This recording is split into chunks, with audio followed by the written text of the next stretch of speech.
చుట్టూ చుట్టూ చుట్టూ మళ్ళీ తీసి చుట్టూ మళ్ళీ చుట్టూ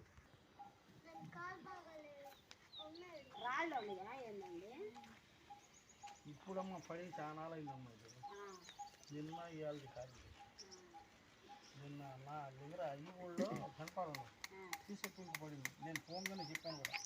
ఎడ్లపాడు నాడాల సాహిబ్ గారు ఎలమందలో ముళ్ళు తీస్తున్నాడు. మన గుంటూరు రూట్ ఎలమంద. ఏం పేరండి? ఏమండోయ్ బాబు.